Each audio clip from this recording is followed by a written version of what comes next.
എല്ലാവർക്കും വിദ്യാസ് കിച്ചണിലേക്ക് സ്വാഗതം. അപ്പോൾ ഇന്നത്തെ നമ്മുടെ റെസിപ്പി എന്ന് പറയുന്നത് സദ്യ സ്പെഷ്യലായിട്ടുള്ള മസാലക്കറിയുടെ റെസിപ്പിയാണ്. ഉരുളക്കിഴങ്ങും ഗ്രീൻ പീസും ക്യാരറ്റൊക്കെ ഇട്ടുള്ള മസാലക്കറിയുടെ റെസിപ്പിയാണ് കേട്ടോ. വളരെ എളുപ്പത്തിൽ തന്നെ നമുക്ക് ഉണ്ടാക്കാൻ പറ്റുന്ന ഒരു റെസിപ്പിയാണ്. ഒരുപാട് പണിയും ബുദ്ധിമുട്ടുകളും ഒന്നുമില്ല കേട്ടോ. വളരെ എളുപ്പത്തിൽ തന്നെ നല്ല ടേസ്റ്റി ആയിട്ടുള്ളൊരു മസാലക്കറി നമുക്ക് തയ്യാറാക്കി എടുക്കാൻ പറ്റും. അപ്പോൾ അതെങ്ങനെയാണ് തയ്യാറാക്കാൻ നോക്കുക. വീഡിയോ മുഴുവനായിട്ട് കണ്ടിട്ട് നിങ്ങളുടെ ഫീഡ്ബാക്കൊക്കെ പറയാനായിട്ട് മറന്നു പോകരുത്.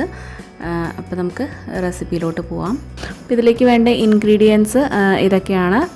അപ്പോൾ നമുക്ക് ഒരു സവാള വേണം കേട്ടോ. ഒരു വലിയ സവാള തോലൊക്കെ കളഞ്ഞിട്ട് കട്ട് ചെയ്തിട്ട് നീളത്തിൽ കട്ട് ചെയ്തിട്ട് വെക്കണം. പിന്നെ ഒരു വലിയൊരു കഷ്ണം ഇഞ്ചിയും പിന്നെ ഒരു 5-6 ചെറിയ വെളുത്തുള്ളി. വലിയ വെളുത്തുള്ളി ആണെങ്കിൽ ഒരു 2 അല്ലെങ്കിൽ 3 എണ്ണം മതിയാവും. അതൊന്ന് മിക്സിയിലൊന്ന് അരച്ച് വെക്കണം, ഇഞ്ചിയും വെളുത്തുള്ളിയും കൂടിയിട്ട്. പിന്നെ ഒരു 3 പച്ചമുളക് നെടുകെ കീറിയിട്ട് വെക്കണം. പിന്നെ ഒരു തക്കാളി, ഒരു വലിയ തക്കാളി എടുത്തിട്ടുണ്ട്, അതും ഒന്ന് കട്ട് ചെയ്ത് വെക്കണം. പിന്നെ കുറച്ച് കറിവേപ്പില വേണം. പിന്നെ ഒരു 2 മീഡിയം സൈസ് ഉരുളക്കിഴങ്ങ് കട്ട് ചെയ്ത് വെച്ചിട്ടുണ്ട്. തോലൊക്കെ കളഞ്ഞിട്ട് കഴുകിയിട്ട് കട്ട് ചെയ്ത് വെച്ചിട്ടുണ്ട്. പിന്നെ ഒരു 1/4 കപ്പ് ഗ്രീൻ പീസ് വേണം.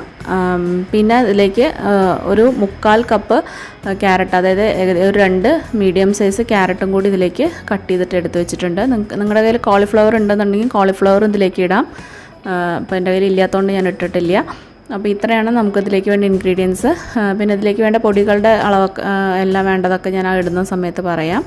അപ്പോൾ പിന്നെ ആദ്യം ഒരു ചട്ടി വെക്കുക, അല്ലെങ്കിൽ ഒരു പാൻ എന്തെങ്കിലും വെക്കുക. അതിലേക്ക് വെളിച്ചെണ്ണ ഒഴിച്ചു കൊടുക്കുക. വെളിച്ചെണ്ണ നന്നായിട്ട് ചൂടാകുമ്പോൾ നമ്മൾ എടുത്ത് വെച്ചിരിക്കുന്ന വെജിറ്റബിൾസ് അതിലേക്ക് ഇട്ട് കൊടുക്കുക. അതായത് ഉരുളക്കിഴങ്ങും ഗ്രീൻ പീസും ക്യാരറ്റും നമുക്കതിലേക്ക് ഇട്ട് കൊടുക്കാം. എന്നിട്ടിത് നന്നായിട്ടൊന്ന് വഴറ്റിയെടുക്കുക. ഒരു 5 മിനിറ്റ് മീഡിയം ടു ഹൈ ഫ്ലെയിമിൽ വെച്ചിട്ട് തന്നെ നല്ലപോലെ ഒന്ന് വഴറ്റിയെടുക്കുക കേട്ടോ. അപ്പോൾ ഇങ്ങനെ വഴറ്റിയെടുക്കുമ്പോൾ ആ ഒരു ഗ്രീൻ പീസിലൊക്കെ ഉള്ള ഒരു പച്ച സ്മെൽ ഉണ്ടാവുമല്ലോ, അതൊക്കെ നന്നായിട്ടൊന്ന് പോയി കിട്ടും. അവർ ഈ ഇതൊക്കെ ഒന്ന് ഫ്രൈ ആയിട്ട്, പൊട്ടറ്റോ ഒക്കെ ഒന്ന് ഫ്രൈ ആയിട്ട് കിട്ടുമ്പോൾ നല്ലൊരു ഫ്ലേവറാണ് കേട്ടോ. നമ്മുടെ മസാലക്കറിക്ക് നല്ലൊരു ടേസ്റ്റാണ്. ഇതൊക്കെ ഒന്ന് ഫ്രൈ ആയിട്ട് നമ്മൾ ആ ഒരു കറിയിലേക്ക് ഇടുമ്പോൾ നല്ല ടേസ്റ്റായിട്ട് കിട്ടും. നല്ലപോലെ ഒന്ന് വഴറ്റിയെടുക്കുക. ഒരു 5 മിനിറ്റ് ഞാൻ വഴറ്റിയിട്ടുണ്ട്. അപ്പോൾ കണ്ട ഈ ഒരു പരുവത്തിൽ ചെറുതായിട്ടൊരു കളറൊക്കെ ഒന്ന് ചേഞ്ച് ആയിട്ടുണ്ട്. എന്നിട്ട് ഇത് നമുക്ക് കോരി മാറ്റിയിട്ട് നമുക്ക് മറ്റൊരു പാത്രത്തിലോട്ട് കോരി മാറ്റി വയ്ക്കാം.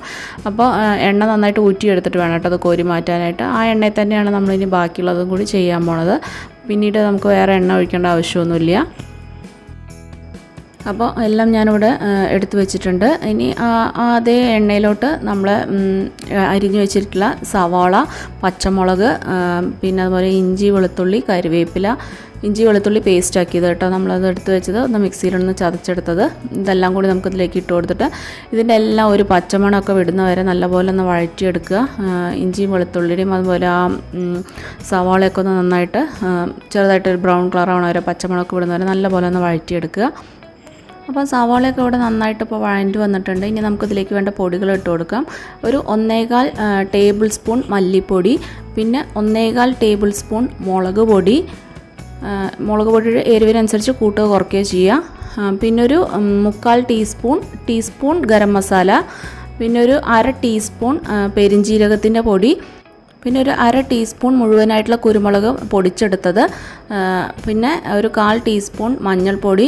ഇത്രയാണ് നമുക്കിതിലേക്ക് വേണ്ട പൊടികൾ, ആവശ്യമുള്ള പൊടികൾ. ഇത് നന്നായിട്ട് പച്ചമണം വിടുന്ന വരെ നല്ലപോലെ വഴറ്റിയെടുക്കണം. ലോ ഫ്ലെയിമിൽ വെച്ചിട്ട് വേണം ഇത് ചെയ്യാനായിട്ട്, അല്ലെങ്കിൽ പൊടി പെട്ടെന്ന് കരിഞ്ഞു പോവും.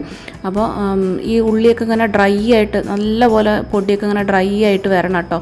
കണ്ടോ, എണ്ണയൊക്കെ വറ്റി നല്ല ഡ്രൈ ആയിട്ട് വന്നിട്ടുണ്ട്. ഈ ഒരു പരുവാവണ വരെ വഴറ്റിയെടുക്കുക. ഇതൊന്ന് വഴറ്റി കഴിഞ്ഞ് കഴിഞ്ഞാൽ നമുക്കതിലേക്ക് എടുത്ത് വെച്ചിരിക്കുന്ന തക്കാളി അരിഞ്ഞതും കൂടി ചേർത്ത് കൊടുക്കുക. തക്കാളി നന്നായിട്ട് സോഫ്റ്റ് ആവുന്നവരെ നന്നായിട്ടൊന്ന് വഴറ്റിയെടുക്കുക. അപ്പോൾ തക്കാളിയും ഇവിടെ അത്യാവശ്യം നന്നായിട്ട് വഴണ്ടി വന്നിട്ടുണ്ട്. എണ്ണ വേണമെന്ന് തോന്നുകയാണെങ്കിൽ മാത്രം എണ്ണ കുറച്ച് ഒഴിച്ചു കൊടുക്കുക കേട്ടോ. ഇല്ലയെന്നുണ്ടെങ്കിൽ എണ്ണ ഒഴിച്ചിട്ടില്ലെങ്കിൽ കുഴപ്പമില്ല. പിന്നെ അതും തക്കാളി നന്നായിട്ടൊന്ന് വഴണ്ടി കഴിഞ്ഞാൽ നമ്മൾ നേരത്തെ വഴറ്റി വെച്ചിട്ടുള്ള പച്ചക്കറികൾ നമുക്കതിലേക്ക് ഇട്ട് കൊടുക്കാം. അതും കൂടി ഇട്ടിട്ട് ജസ്റ്റ് ഒന്ന് മിക്സ് ചെയ്തെടുക്കുന്നുണ്ട്. അതൊന്ന് ജസ്റ്റ് ഒന്ന് മിക്സ് ചെയ്ത് കഴിഞ്ഞാൽ നമ്മളിതിലേക്ക് ആവശ്യത്തിനുള്ള ഉപ്പ് ഇട്ട് കൊടുക്കുക. അപ്പോൾ ഞാനിവിടെ 1 ടീസ്പൂൺ ഉപ്പാണ് ഇട്ട് കൊടുത്തിട്ടുള്ളത്. അപ്പോൾ എനിക്കിത് കറക്റ്റ് പാകമായിരുന്നു കേട്ടോ. അപ്പോൾ നമുക്ക് നോക്കിയിട്ട് നിങ്ങൾ എത്രയാണോ എടുക്കണമെന്ന് വെച്ചാൽ അതിനനുസരിച്ച് നോക്കിയിട്ട് ഉപ്പിട്ട് കൊടുക്കുക. ഉപ്പും കൂടി ഇട്ട് കൊടുത്തിട്ട് നന്നായിട്ടൊന്ന് മിക്സ് ചെയ്തെടുക്കുക കേട്ടോ. ഒരു 2-3 മിനിറ്റ് നന്നായിട്ടൊന്ന് മിക്സ് ചെയ്ത ശേഷം നമുക്കിതിലേക്ക് 1 ഗ്ലാസ് ചൂടുവെള്ളം, അത്യാവശ്യം നല്ല തിളച്ച വെള്ളം മാത്രം ഒഴിച്ചു കൊടുക്കുക. പച്ചവെള്ളം ഒഴിക്കരുത്.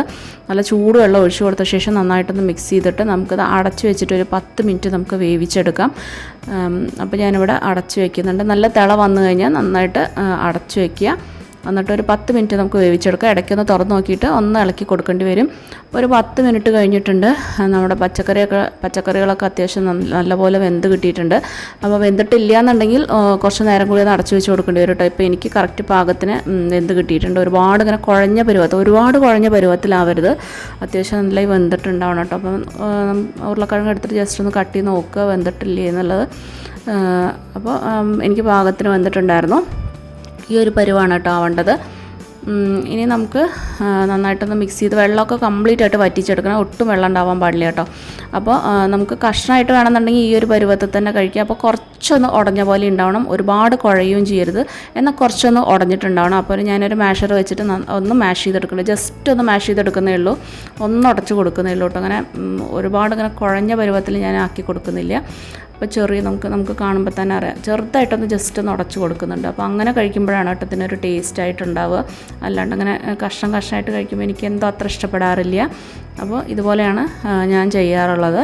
അപ്പോൾ ഒന്ന് ജസ്റ്റ് ഒന്ന് മാഷ് ചെയ്ത് കൊടുത്തിട്ടുണ്ട്. കണ്ടോ, അതിൽ അത്യാവശ്യത്തിന് കഷ്ണങ്ങളുണ്ട് താനും, അന്ന് അത്തിരി കുഴഞ്ഞ പരുവത്തിലുണ്ട് താനും. അപ്പോൾ ഇങ്ങനെ കഴിക്കുമ്പോൾ നല്ല ടേസ്റ്റാണ് കേട്ടോ. അപ്പോൾ നമ്മുടെ മസാലക്കറി ഇവിടെ റെഡി ആയിട്ടുണ്ട്. നല്ല ടേസ്റ്റാണ്, നല്ല മണമാണ് കേട്ടോ. അത് കഴിക്കാനൊക്കെ ആയിട്ട് നല്ല ടേസ്റ്റാണ്. ചോറിന് കഴിക്കുകയാണെങ്കിലും ഇപ്പോൾ സദ്യയ്ക്ക് അല്ലെങ്കിലും ചോറിനാണെങ്കിലും കുറച്ച് ചോറും തൈരും ഈ ഒരു മസാലക്കറി ഉണ്ടെങ്കിൽ സൂപ്പറായിരിക്കും കേട്ടോ. അപ്പോൾ ലാസ്റ്റ് നമുക്ക് ഫ്ലെയിമെല്ലാം ഓഫ് ചെയ്ത് കഴിഞ്ഞിട്ട് നമുക്ക് ലാസ്റ്റിലേക്ക് കുറച്ച് ഫ്രഷ് ആയിട്ടുള്ള കറിവേപ്പിലയും കൂടി ഇട്ട് കൊടുക്കുക. എന്നിട്ട് ഒരു 3-4 മിനിറ്റ് ഒന്ന് അടച്ച് വയ്ക്കുക. അപ്പോൾ ആ കറിവേപ്പിലയുടെ ഫ്ലേവറൊക്കെ നന്നായിട്ടൊന്ന് അതിലേക്ക് ഇറങ്ങി കിട്ടും.